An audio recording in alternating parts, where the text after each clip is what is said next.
Greetings, duelists, and welcome to another deck report. So, this is going to be Season 6X finale. Instead of doing another profile for the new upcoming week, I just want to finish off the last season. And we're pretty much at full circle. The season started with me playing Maliss. We played a bunch of different decks throughout different weeks up until the end of Season 6. And we're finishing off with Maliss. So there are some reasons to this. The first reason is I really just didn't have a lot of time to prepare and build another new deck between my work time and family stuff and preparing for Burst Protocol. I just didn't find it in me to just build another deck or another strategy prior to that set release that would just accommodate my locals. So I just went with a comfort route. I played a deck that I was very familiar with, and thankfully it worked out. I finished 5-0 at locals yesterday. My matchups were Memento, Mitsurugi K9, Pure K9, Draco Tail, and Iniacraft. Those were my 5 matchups. And that not in that particular order. The last round was against Draco Tail. Shoutouts to Glenn. I know he wasn't happy about how that match ended. I won't lie to you. I opened Insane. I opened Call by the Grave, Dormouse that you see right here, and Ash Blossom. And he opened Meowls, 5-mana, and I don't think he opened any other strong hand trap. That game ended in me drawing 12 cards and getting to all the necessary cards that I wanted to just stop his next turn. Alright, but this list is also going to be a prelude to new format because the way I constructed the deck is made for new format already as well. But yeah, without further ado, let's begin. So, for the main deck, we got 1 Dormouse, 2 Rabbit, 3 Chessy Cat, 3 Marsh Hare. That's it for the Malice. We're maxing out on all of them. We're still on Quantums. Shoutouts to this black layer that was in my hand in half of my duels without another Quantum. It still worked out because it is still a really good extender when you're going second. I opted to play 1 of each Adagnister. And that's it for monsters. That is 17 monsters in total. A lot of spell cards. So, 3 Teleport, 3 Allure, 3 Vision, 3 Droplet, 2 Enemy Controller, 2 Underground, and then for one-offs, you got MST, Terraforming, Gold Sarcophagus, Layer 19, Call by the Grave, Malice in the Mirror.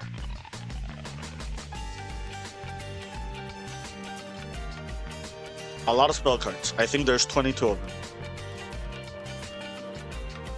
Which already tells you this is not 40 cards. For traps, we got the 3 Malice traps and 3 Dominus Impulse. And that is the list. It is 45 cards. I really was satisfied with the list. There was nothing in this list I said was amiss. I really liked everything in it.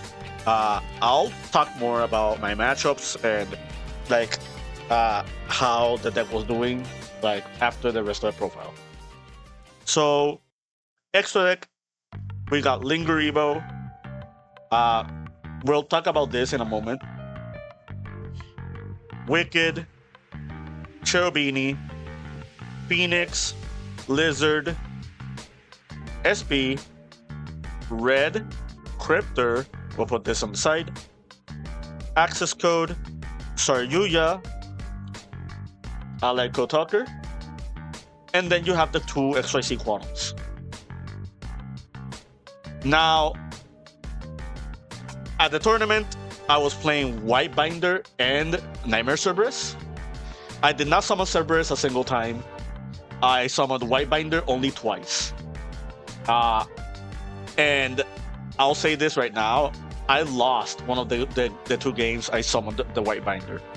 So that already tells you that you really shouldn't worry about White Binder anymore. I think the way I constructed the deck, I think without White Binder is totally fine. As for cards that were underwhelming this past week, Grand Pulse was a little bit underwhelming for me. I did summon it in my Memento match, but it really didn't make a huge difference. I summoned Manly Liger a lot. I summoned this like 4 times. This is probably staying in my aesthetic. Like, but the Grand Pulse might be replaced in the future. I summoned Saryuya like 4 times, 4 to 5 times. I think it's safe to say I summoned Saryuya a lot more than Ally Code. There's a world where you could even just take out Ally Code from your extra deck. Because the way I see it, the value of drawing 4 cards far outweigh the value of an Omninity. And you're probably thinking, why is that the case? Well, in those 4 cards that you draw, you might draw other non-engine that just helps you in some dire straits in case your opponent tries to break your board. The thing that White Binder used to do for this deck is layer your end board in a specific way that it makes it almost impossible for your opponent to break through your board entirely without you having a second wind of resources. That is no longer possible. So what I am proposing is, instead of just amassing like resource gain in card advantage that you have for recovery, you just draw into a lot of cards enough to give yourself recovery in already earlier turns. And that's where Saryuya comes in. At first, I was hesitant on Saryuya because Saryuya does conflict with Adagnister. However, post-burst protocol, we are getting a card that makes Saryuya bridge well with your Adagnister cards. When I say bridge, I mean be utilized as a catalyst for other plays involving the Adagnisters. And I will explain that in the next Underground video. I summoned Ally Code, Access Code maybe twice. I summoned Heart Cryptor a lot. Like, there were games I just won by setting 5 and summoning Cryptor and having 5 cards in your hand. Like, basically it was Protect the Cryptor. Stay tuned for the Underground episode where I will talk about future strategies that you can do post-burst protocol, and some of them does involve Heart Cryptor. If you already figured it out by now, you probably already know what I'm hinting at. If not, then stay tuned. Red Ramson, I don't have to explain this. I think I summoned SP twice. You summon this every game. I summon this every game. Cherubini. I only summoned Wicked twice. And I lost 1 game against my Dracotel opponent because I sided out the Adagnisters going second. And if I didn't side out the Adignisters, I would have won that game because that would have been enough card pushes through their established Draco Tail board that I was fighting off. And then you have Lingerivo. Yeah, I only summoned it the one time I summoned it with Wicked. Side deck. So, 3 Ash, 3 Fua, 3 Parolia, 2 Nibs, Shifter, and 3 Bestials. So the first thing I want to say is, I kind of wanted to experiment with the side deck a little bit. I kind of wanted to see if this side deck was good enough for the current format or for future formats to come. And it is very locals dependent. There are a lot of K9 in my locals, so that's the main reason I thought about like Parolia. I think post-burst protocol, will be very important because of future Jummy variants with Tri Brigade. Those special a lot from your hand. The Draco Tail branded variant does special from hand a couple of times. And there are games, I've seen it happen. I've seen it happen a lot. There are games where people open the Ecclesia and the Parolia just punishes them, and you get to draw from them special summoning Ecclesia from their hand. Against Radiant Typhoon, this card is really, really strong as well. It will give you enough draws, like more than Fua. For those who missed the explanation of my last deck report, the main reason I did not main any Molcharmy, I did not main Fua, is because I'm not playing Almirage. And since I'm not playing Almirage, there's no real use behind these Molcharmies. If you're playing the Adignister build, then yes, you should max out on these. But since I'm not playing the Adignister build, I'm playing the build with Super Quantums, I rather had these on my side deck than in my main deck, because the Quantum cards serve as really good board breakers, besides just monsters.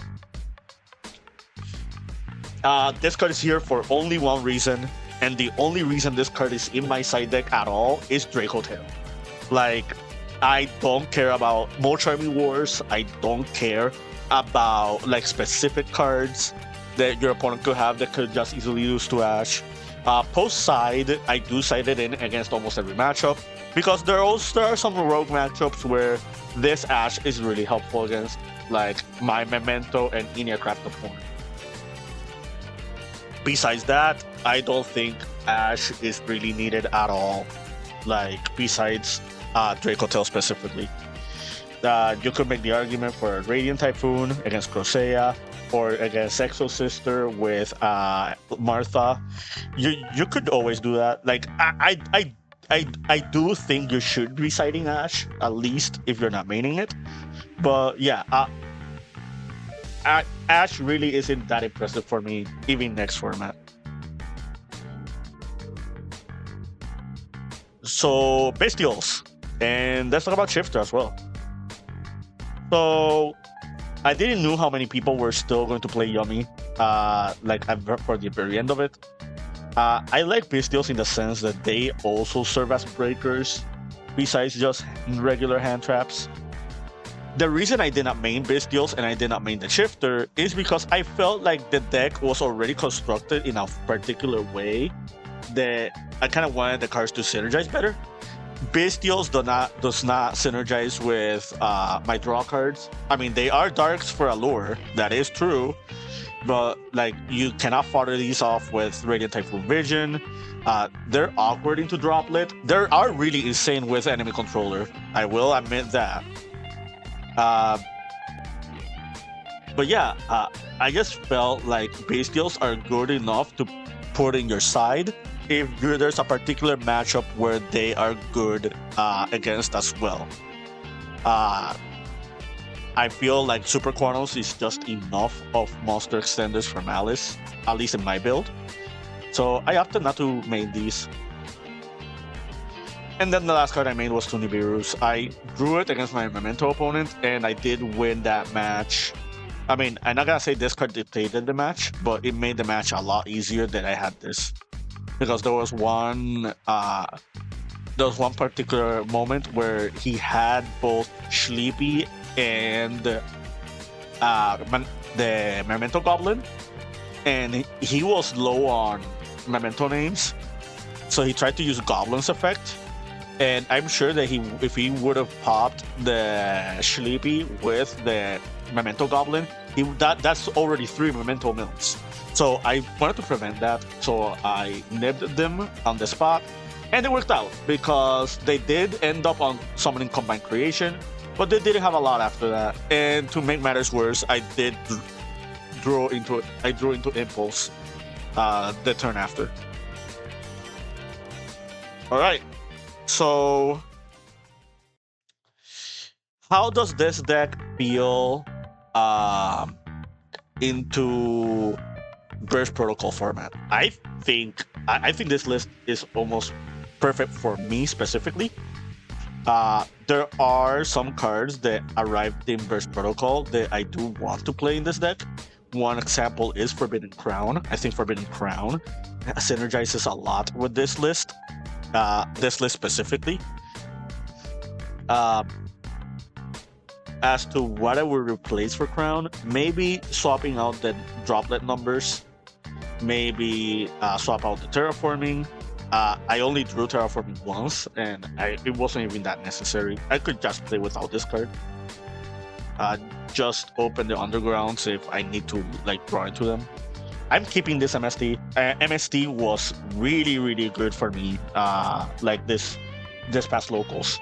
I often drew into Vision, and I had Vision without another quick play spell, and I just used the Vision to just add MST. Against my Dracotel opponent, in the first game, he had Dracotel Flame set, and I went, activated a lure, he tried to flame, and I just MST'd my own lure. And he lost a lot of card advantage, while I gained a lot of card advantage by that. Absolute worst case scenario, this can reset Vision, which is really cool. And it did happen. I did pop my own Vision with this and reset the Vision right after. Alright, so enemy controller was really clutch. I stole Combined Creation from my Memento opponent, and that was enough for game. I switched a Nibiru token to attack possession, and that Nibiru token had 9k attack. That also was really good when I was trying to fight my opponent's board. I did steal a Snatchy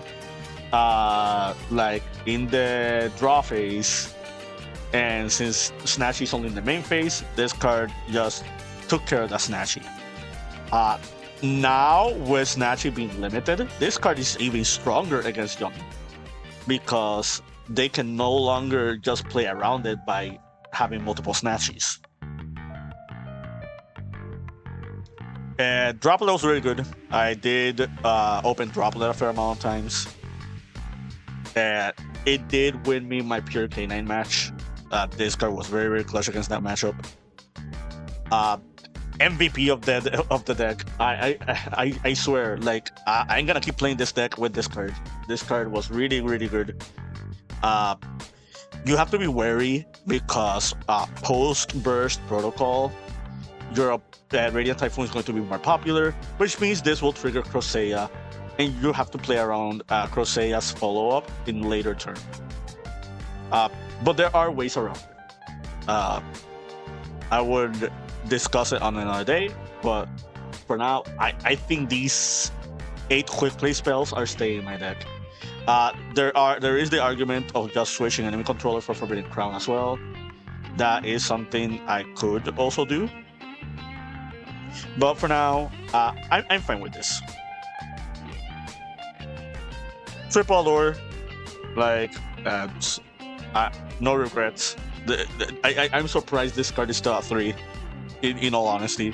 Konami was very light on the Maliss hits, although a lot of people think White Binder's enough. We'll have to wait and see, right?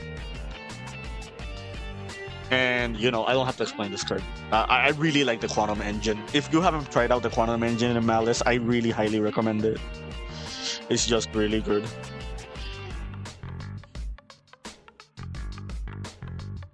So why did I play only one backup? I did not want to open my adding list cards into boards. I just wanted a way to search them. So by playing 1-1, you can just trigger Wicked in part of your combo at any time, and it'll get to these. If you already have them in your hand, and you're already comboing off with Maliss, then you could just skip the Wicked Bridge. Or if you get to Saryuya, you can Saryuya shuffle these back, put these back into your deck, and then summon Wicked. That is another way to do it. So I want to talk about Black Layer a little bit because I haven't touched up on this card a little enough. You're already familiar with the Quantum Engine if you've already seen enough of my videos, so you don't have to worry about these 5. Let's talk about Black Layer specifically. In past Quantum builds, I was not playing this card, but I quickly realized that by playing Black Layer in your deck, your Quantum cards are not only just starters for your Maliss combos, they are also breakers against your opponent. Because let's say, for example, you summon the Blue Layer, and you have other ways to keep playing, right? Well, Blue Layer can just search the Black Layer. And from this point forward, if your opponent tries to do anything against you, you can summon this Black Layer, and this Black Layer threatens an XYZ. And if they get rid of this Black Layer, the Black Layer is just going to search for layer 19. And some of these Quantum cards just are very resilient. Like, if your opponent deals with this Quantum and you have a Quantum engraved, this just brings back a Quantum. If this ends up in the graveyard, and this gets to summon, this can use this as material to summon Magna Liger. And all of a sudden, you have a quick effect pop against your opponent. And if they get rid of this Magna Liger, this red layer will bring back a Quantum name, and this Black Layer searches for layer 19. And that's like 2 extra pushes against your opponent. So, like, the dynamic of Quantums when you're going second changes a lot because of Black Layer. And I think 1 copy of Black Layer is justified in this list. You could play more copies of Black Layer and just play this as a hand trap. The amount of turn zeros I've used Black Layer, dumping Red Layer, and then just making the Magna Liger on turn 0, it's not that many times. This is like a Holy Su situation where if it happens, it will surprisingly give you a lot of card advantage. Another really strong thing about this card is, ironically, I should say, this card is also good against Izuna. When your opponent tries to activate Izuna, you activate this, you summon this into your board, and the moment they try to Lupus, you just Magna Liger to pop the Lupus. I did that twice in the past weekend, and it really works. So yeah, this is basically pseudo Izuna for this deck. And the conditions for this card are a lot easier than Izuna, which also makes this card a lot threatening. Another really fun thing about this deck, and I also have done this like 1 or twice, there are games where I would resolve layer 19, shuffle it back into the deck with blue, add it back with Black Layer, and then fodder it off for Vision. I did that 3 times. At least 3 times. So this is another reason why Vision is also really strong in this deck. You have a recurable spell card in your engine that just amass you card advantage and is fodder for Vision. So, yeah, I really think this is way more than just fun. I think this is a lot. This is very practical, and competitive wise, this has helped a lot. So yeah, I do highly encourage you to try this out, like on these ratios. Stay tuned for my underground video, where I will talk about some new combos involving burst protocol.